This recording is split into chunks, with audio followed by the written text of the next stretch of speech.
On ouvre notre cœur, on se laisse traverser par le soleil, par la lumière. On est dans la paix. On est éveillé avec les esprits, avec les forces vivantes cachées derrière. Et après, vous avez les grands mystères des mondes supérieurs qui sont extrêmement dangereux. Les mondes du Père sont vraiment dangereux parce que pour aller vers les mondes du Père, il faut traverser des mondes. Et si tu n'es pas bien préparé, bien éduqué, il y a plein d'êtres qui arrivent et qui te parlent et qui te disent « Voilà, tu es supérieur. Voilà, tu peux avoir le pouvoir. Voilà, tu peux avoir ça, tu peux avoir ci. » Et en fin de compte, si tu les écoutes, eh bien, ils rentrent en toi et ils te prennent. Et là, c'est le commencement des problèmes. Les hommes ont eu des problèmes parce qu'ils ont quitté la maman et qu'en réalité, ils ont voulu aller vers le Père et qu'ils ont rencontré des mondes qui les ont volés et usurpés et qui leur ont raconté n'importe quoi. Et ils n'avaient plus de critères de discernement. Et à la fin, ils ne savaient plus qui ils étaient. Et ils se sont identifiés à des choses qui ne l'étaient pas.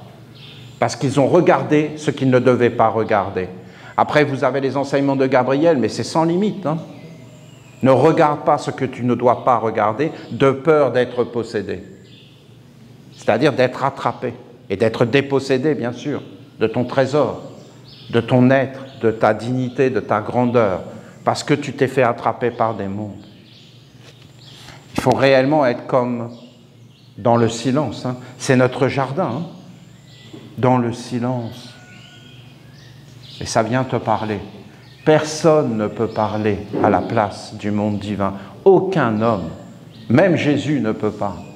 Si Jésus avait pu parler, cet être était dans l'amour. Il était le grand amour, le grand pardon, la grande douceur, le non-jugement. Ces paroles sont sublimes. Ça a été le contraire. Après son passage, c'était pire. Personne ne peut parler. Il faut que ça te parle de l'intérieur.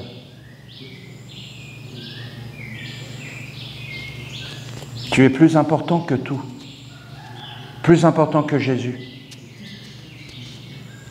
Parce qu'en réalité, en toi, il y a le même jeu. Il le dit lui-même, je suis en toi, tu es en moi. Nous avons le même jeu, le même être, le même rayon.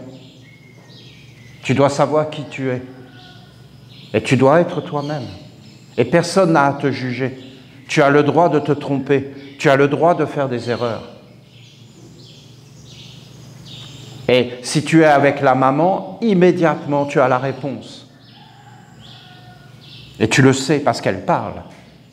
Et elle te dit, tu ne devrais pas faire ça, tu ne devrais pas aller vers ça. Mais elle te le dit de l'intérieur. Et en fin de compte, si tu persistes, elle ne te parle plus. Et là, il y a comme une opacité qui arrive et tu ne peux plus vivre avec. Alors tu commences à aller dans d'autres mondes et dans d'autres atmosphères. Et voilà, c'est comme ça. Nous nous approchons de notre Père Uriel avec le grand rituel de l'hommage à Dieu. Et c'est réellement une grande beauté. Il se passe tellement de choses dans la nation essénienne que c'est impossible d'en parler. Et que nous avons un grand travail à faire de communication, hein, c'est certain. Et ce qui est en train de se passer dans la nation, c'est cet hommage, c'est ce rite sacré qui peut nous éveiller et nous protéger de l'hommage, de l'offrande, parce que nous ne sommes plus maintenant dans le pardon, pardonne les offenses, parce que nous avons le grand rituel des pardons des offenses. Mais en réalité, maintenant, nous voulons aller plus loin et être dans l'hommage, dans l'offrande. Nous voulons être actifs. Nous voulons entrer dans l'hommage, dans l'offrande, dans la grande bénédiction des mondes supérieurs et dans la grande honnêteté de reconnaître que ces choses appartiennent à des mondes supérieurs et pas à nous.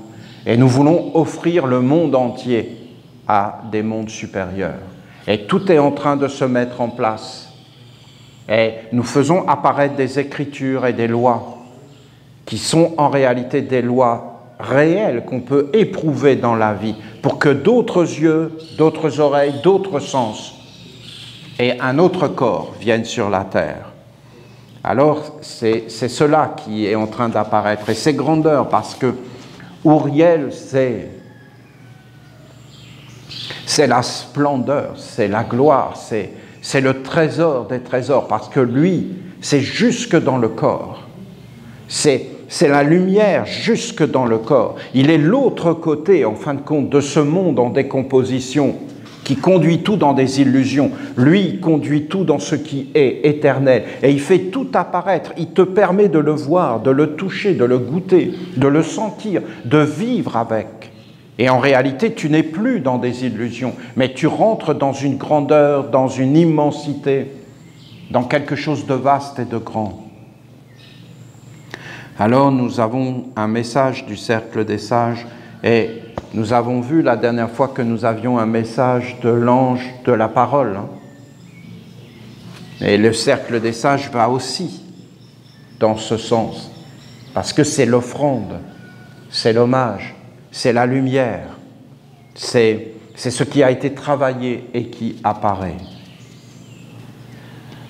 L'envol, l'illumination, cheminer vers des mondes plus subtils et à la portée de tous les Esséniens, car vous avez tous les alliances et tous les mondes favorables qui ont été placés autour de vous et qui ne demandent qu'à vous aider.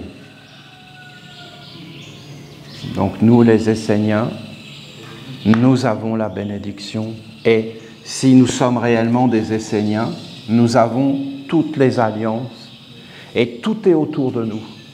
Et ces êtres, par ces alliances, veulent en réalité nous aider.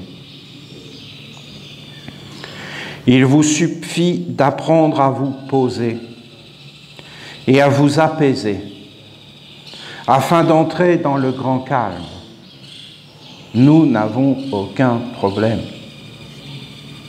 Je sais que c'est dur, que c'est une catastrophe, qu'on ne va plus savoir quoi faire de notre vie. Mais en réalité, c'est ce qui est dit. Et que si nous entrons dans le calme, alors les mondes qui sont autour de nous vont apparaître et nous montrer que tout est en ordre, que tout est en harmonie, que tout est juste. Et vous voyez, ce matin, vous l'avez réalisé, parce qu'on était dans une grande harmonie.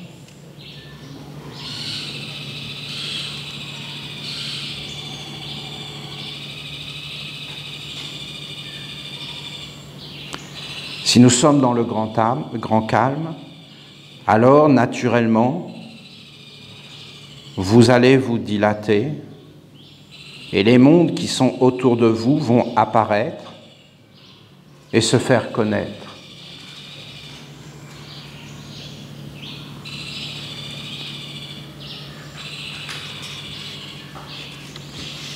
C'est pas si simple dans le réel, je vous le dis. Il faut vraiment être essénien. C'est pas une blague. Parce que vous avez le monde des hommes qui est en train de, à grande pelletée,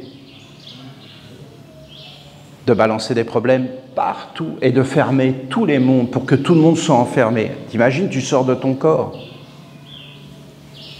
Et là, tu as tous ces mondes qui sont là. Tu rentres comme une tortue dans ta carapace.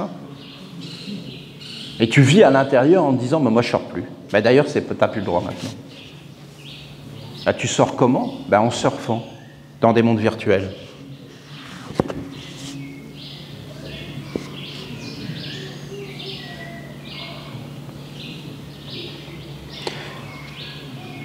Il faut faire apparaître les mondes de la nation essénienne.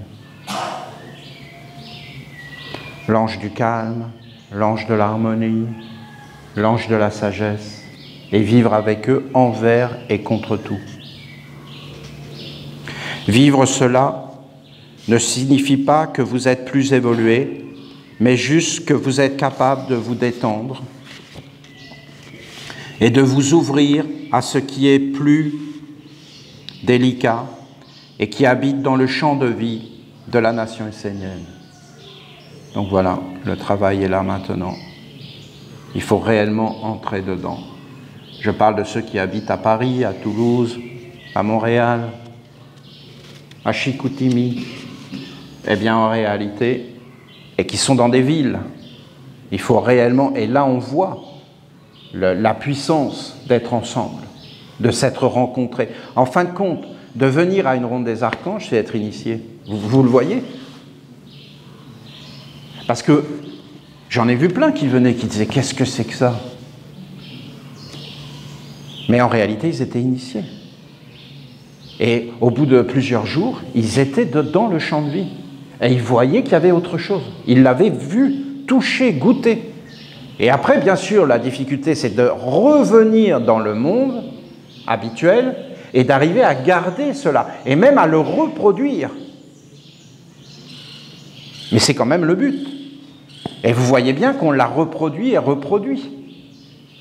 Parce que nous, ce qu'on veut, c'est se reproduire. Et qu'on veut arriver à maîtriser notre vie dans le calme, l'harmonie, et à résister aux influences néfastes, qui se multiplient.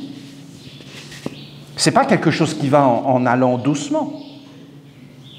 C'est quelque chose qui va dans une expansion, les problèmes mondiaux.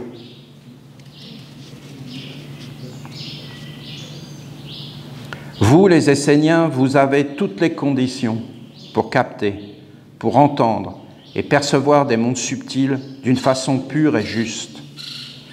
Ces mondes sont tout autour de vous et sans cesse vous les renforcez et les nourrissez.